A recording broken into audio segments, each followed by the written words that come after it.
Atualidade Jurídica.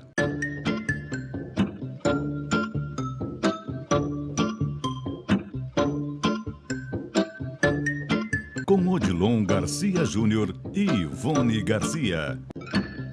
Estamos chegando com mais uma Atualidade Jurídica em parceria com Garcia e Garcia Advogados Associados. Hoje nós falaremos de dano moral nas relações de consumo. Para isso estão conosco aqui a doutora Sabrina Moleta e o doutor Odilon Garcia Júnior. Eu vou abrir esse nosso bate-papo, doutor, e pedindo para fazer uma consideração sobre esse tema dano moral nas relações de consumo. Conte para nós um pouquinho o que nós poderemos tirar de tudo isso.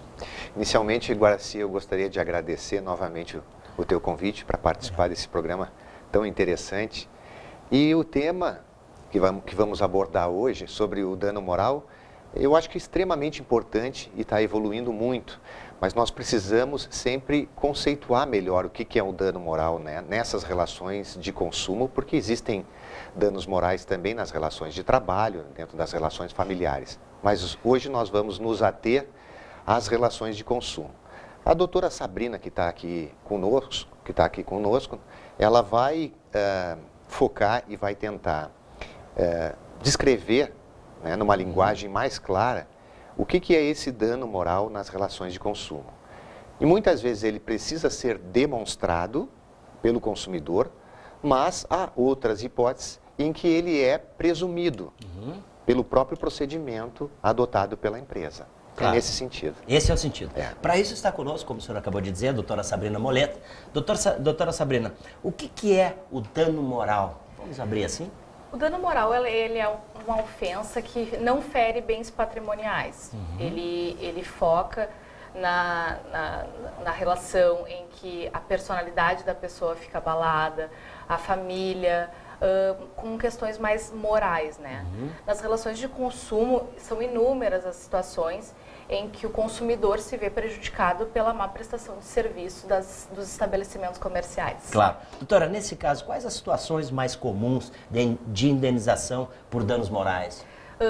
Com foco na cobrança de dívidas, Guaraci, nós temos diversas situações em que os bancos bloqueiam e descontam dos proventos dos consumidores dívidas que foram constituídas anteriormente, o que caracteriza uma conduta bastante legítima, tendo em vista a apropriação desses valores totalmente arbitrária. Outra situação bastante corriqueira é quando o consumidor já fez o pagamento da dívida ou fez um acordo para fazer esse pagamento parcelado e ele continua inscrito nos órgãos restritivos de crédito. É uma conduta que tem que ser rechaçada pelo tribunal, pela justiça num todo. Claro. Doutora, se o consumidor é inscrito nos cadastros restritivos de crédito por dívida que jamais constituiu, como ele deve proceder? Isso é o que a gente caracteriza como fraude. Muitas empresas não tomam o devido cuidado na constituição de dívida ou na prestação de serviços e possibilitam a falsários se apropriar de dados de terceiro para constituir compras, vendas, enfim, e acabam que prejudicam essa terceira pessoa com cadastros e muitas vezes com responsabilidade por dívida que jamais teve conhecimento. Tem conhecimento disso, né? Exatamente. Bom, para isso nós estamos aqui nessa parceria com Garcia e Garcia Advogados Associados. Doutor Odilon, a gente sempre lembra ao nosso telespectador que está nos assistindo que ele poderá ter contato com vocês para tirar qualquer dúvida que possa acontecer nesse detalhe, nesse tema que nós estamos falando hoje. Vocês são especializados nisso também, né, Garcia? Com certeza, Garcia. O Garcia Garcia é um escritório que está completando 20 anos de atuação e esse tema ligado à nossa área de direito civil e direito processual, nós podemos atender perfeitamente. Que beleza isso, por isso a gente sempre alerta você que está nos assistindo que o telefone está aí no rodapé do nosso vídeo, 21015151, que você faça contato com os profissionais especializados no assunto aqui do Garcia e Garcia Advogados Associados. Doutora Sabrina, nós vamos continuar lhe perguntando se existir violação ao patrimônio do consumidor por furto, assalto nas dependências de estabelecimentos comerciais, como shoppings, bancos, empresas em geral, quem deve pagar essa conta? Guaraci, o estabelecimento comercial ele é sempre responsável pela segurança dos seus clientes, né? Então, sendo vítima, consumidor de assalto, furto, acidente, incluindo isso o estacionamento desses estabelecimentos, eles devem ser de responsabilidade da empresa que fornece esse serviço. É mesmo? Olha só que beleza, viu? Você que está ligado aí, fique atento a essas dicas da doutora Sabrina Moleto e do doutor Odilon Garcia Júnior. Doutora, voltando a esse tema, cobrança vexatória e má prestação de serviços são situações comuns de indenização por danos morais? Sim, Guaraci. O credor, ele tem todo o direito de cobrar essa dívida, né? Só que as formas de cobrança, elas são reguladas por lei e pela questão moral, né? Claro. Quando o credor, ele extrapola essas formas de cobrança, conduzindo o consumidor a situações humilhantes, essa conduta, ela é passível de indenização pelo judiciário. Ainda existem outras situações assim de má prestação de serviço, como cobrança de cheque fora da data, extravio de bagagem, espera em fila bancária por longos períodos. Elas recebem especial atenção pelos julgadores porque geralmente decorrem da má prestação de serviço das empresas. Olha só que beleza. Doutor Odilon, mais alguma consideração sobre esse tema que é tão importante? A gente comentou já num programa teu que às vezes o extravio de bagagens, né? Principalmente no transporte aéreo, né? Isso mesmo. Ele também gera, além do dano material, né? Pode gerar o dano moral também. Olha só que beleza, viu? Por isso o telespectador que está nos assistindo deve ter contato com vocês para saber mais detalhes. Eu tenho certeza que muitas coisas acontecem e é de desconhecimento do consumidor. Para isso nós estamos aqui tirando todas as dúvidas com o Garcia e Garcia Advogados Associados. Era isso, doutor? Era isso. Nesse tema de hoje, doutor, era só isso? Com certeza. Vamos voltar a falar, não é isso? Então tá, esse foi então o nosso quadro Atualidade Jurídica, que a gente esclareceu alguns detalhes sobre o dano moral nas relações de consumo. Lembrando que nós temos o telefone aí embaixo do rodapé do vídeo, 21015151. Você poderá tirar todas as suas dúvidas com os profissionais do Garcia e Garcia Advogados Associados. Agradecemos a sua preferência pela nossa audiência, pelo nosso quadro Atualidade Jurídica. Vamos ao intervalo comercial e em seguida a gente volta. Até já. Oferecimento Garcia e Garcia Advogados Associados.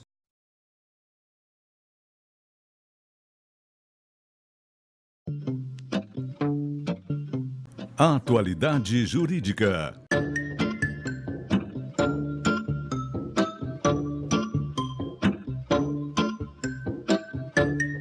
Com Odilon Garcia Júnior e Ivone Garcia. Estamos chegando com mais uma Atualidade Jurídica, em parceria com o Garcia e Garcia Advogados Associados. Hoje falaremos de revisão de aposentadoria. Para isso estão conosco aqui a doutora Jane Silva e o doutor Odilon Garcia Júnior. Doutor Odilon, vamos falar nesse tema que tanta gente que está nos assistindo aí gostaria de saber um pouquinho mais. Eu queria que o senhor fizesse uma pequena explanação sobre esse tema aí. Guaraci, inicialmente gostaria de agradecer o convite para a gente prestar essas informações. E hoje, aqui o Garcia e Garcia, na pessoa da doutora Diene, nós vamos informar revisões de aposentadorias, mas aquelas revisões ligadas ao regime geral da Previdência Social. Né? Através do INSS. E o tema é muito importante, porque as revisões de aposentadoria normalmente desembocam no judiciário e às vezes os segurados não sabem que eles têm até um tempo para exercer esse direito, sob pena de perder, né, esse benefício ou a tentativa essa de revisar a aposentadoria. Isso é muito importante. A doutora Diene vai abordar esse tema hoje para nós. Que bom. Doutora Diene, seja bem-vinda. Nós estamos, conforme o doutor Odilon acabou de falar, nós estamos falando sobre um tema tão importante que é a revisão de aposentadoria, né? Eu vou lhe pedir abrir esse nosso bate-papo aí, e perguntando para quem está nos assistindo que tire suas dúvidas, os benefícios de aposentadoria podem ser revisados? Sim, Guaraci, os benefícios de aposentadoria eles podem ser revisados sobre dois aspectos. Primeiro, para inserir mais tempo de serviço no cálculo que já foi efetuado. Para isso, o segurado tem um prazo de 10 anos para postular essa inserção de mais tempo de serviço. ou simplesmente para revisar o valor do benefício, dos índices de atualizações, das fórmulas de cálculo aplicadas pelo INSS, e para isso não teria prazo a ser aplicado. Que beleza. A ação de desaposentação é uma revisional de aposentadoria? Tecnicamente, já se firmou o entendimento de que a ação da desaposentação ela não é uma revisão de aposentadoria, mas acaba sim sendo uma forma que o segurado tem de revisar o seu benefício. É uma ação que ainda está pendente de julgamento junto ao STF, mas que a gente já percebeu que caso essa ação seja julgada procedente, ela economicamente é muito mais vantajosa do que qualquer outra revisão a ser aplicada num benefício. Olha só que beleza, né, doutor? Nas revisões para incluir tempo de serviço na aposentadoria, o que pode ser considerado neste caso, doutora? Bom, aqui a gente tem vários tempos que podem ser considerados. O importante é atentar que esses tempos de serviço eles têm que ser exercidos antes da data que o segurado começou a receber o seu benefício, antes da data que ele foi lá no posto do INSS solicitar a sua aposentadoria. E esses tempos de serviço pode ser, por exemplo, um tempo de serviço exercido em regime rural, em regime de economia familiar, pode ser um tempo de insalubridade, de periculosidade, um tempo de aluno-aprendiz, claro. Vários tempos. Bom, e aquele aposentado que ganha reclamatória trabalhista, como funciona a revisão deste benefício? Bom, para esse segurado, existem duas situações.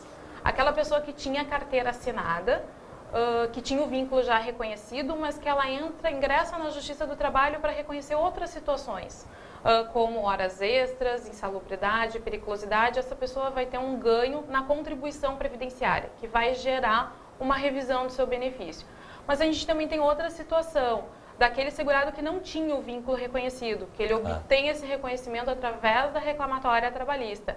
Então ele vai ter dois ganhos, ele vai reconhecer o período do tempo de serviço mais a contribuição previdenciária. Olha só, nós estamos lembrando sempre a você, nosso telespectador que está nos assistindo, acompanhando esse tema, revisão de aposentadoria, com a parceria do Garcia e Garcia Advogados Associados. A gente sempre lembra que você pode tirar todas as suas dúvidas, esclarecê-las pelo telefone 2101-5151. Doutor Odilon, a gente ouve muitas pessoas falarem, bom, me aposentei com 10 salários mínimos, hoje recebo apenas 7. Por que isso acontece hoje?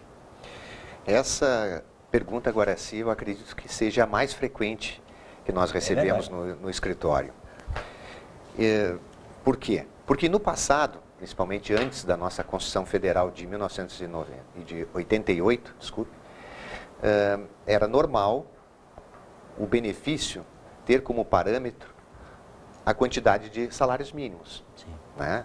E muitas pessoas contribuíam sobre 20 ou 10 salários mínimos e normalmente vinha depois no benefício essa referência em salários mínimos. Com a Constituição de 88, isso foi quebrado. Não é mais esse parâmetro, não é mais essa adequação. Mas os advogados levaram esses assuntos, especificamente dessa referência, até o Supremo Tribunal Federal, que consolidou o entendimento que não tem mais esse vínculo do salário mínimo com o benefício, com o valor do benefício. Isso é muito importante. O que existe hoje é um direito ao reajuste do benefício, conforme determina a lei. Anualmente existe esse reajuste. O problema é que, dos últimos anos, né, nesse histórico dos últimos anos, o reajuste do salário mínimo tem sido mais alto do que o reajuste de um benefício superior a um salário mínimo. Há um descompasso. Claro. Né? Claro. Então as pessoas ficam observando que o salário mínimo ele teve uma progressão e ele não corresponde mais àquela quantidade de salários mínimos que eles, olha, contribuir por 10 salários mínimos. Imagina, o salário mínimo hoje em torno de 600 e poucos reais, 10 salários mínimos, seria mais de 6 mil reais, e hoje o teto do benefício não chega a isso, né? Chega a 4 mil e poucos reais. Né? Então não tem mais essa vinculação. Claro. Por isso que eu lembro sempre, você que está nos assistindo, que sempre que qualquer dúvida que estiver num tema como esse, que é revisão de aposentadoria, não se acanhe, ligue para Garcia e Garcia Advogados Associados pelo telefone 210151, que eles vão esclarecer todas as suas dúvidas. Doutora Jenny, continuando o nosso bate-papo aqui sobre esse tema tão importante, eu vou lhe perguntar quais são as revisionais de valor de aposentadoria que hoje os segurados têm chances de ganhar. existem várias revisionais de aposentadoria tramitando na Justiça. Mas uma revisional que eu vejo que tem um forte fundamento jurídico, junto com a tese da desaposentação, é uma revisional semelhante com aquela que foi julgada procedente o ano passado, em relação aos tetos, mas que ela se aplica somente aos benefícios concedidos no chamado buraco negro, que seria no período de 88 a 91. Que beleza. Doutor Odilon, mais alguma consideração sobre esse tema tão importante para deixar os nossos telespectadores que estão curiosos atentos e saibam de todos os problemas que possam acontecer? Só comentando que a doutora Diane se referiu a esse período de buraco negro, o que é isso? É entre a Constituição de 88 até a entrada em vigência da Lei Complementar 8.213 de 91, por isso que é de 88 a 91. Tá certo, olha só. Que beleza. Por isso eu insisto, então, que você tire todas as suas dúvidas com os profissionais da Garcia e Garcia Advogados Associados. Doutor Odilon, esse tema por hoje era isso? Era isso. É? Agora, doutora Jane, está tranquila? É isso? Convite. Ok. Esse foi, então, o nosso Atualidade Jurídica de hoje. Lembrando que você pode interagir aí com o Garcia e Garcia pelo telefone 2101-5151. Agradecemos a sua preferência pela nossa audiência nesse quadro tão interessante que é o Atualidade Jurídica. Lembrando que nós vamos ao intervalo comercial e em seguida a gente volta. Até já. Oferecimento Garcia e Garcia Advogados Associados.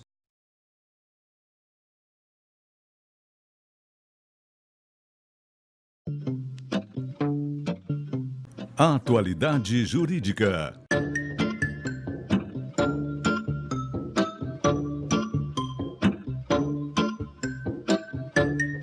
Com Odilon Garcia Júnior e Ivone Garcia.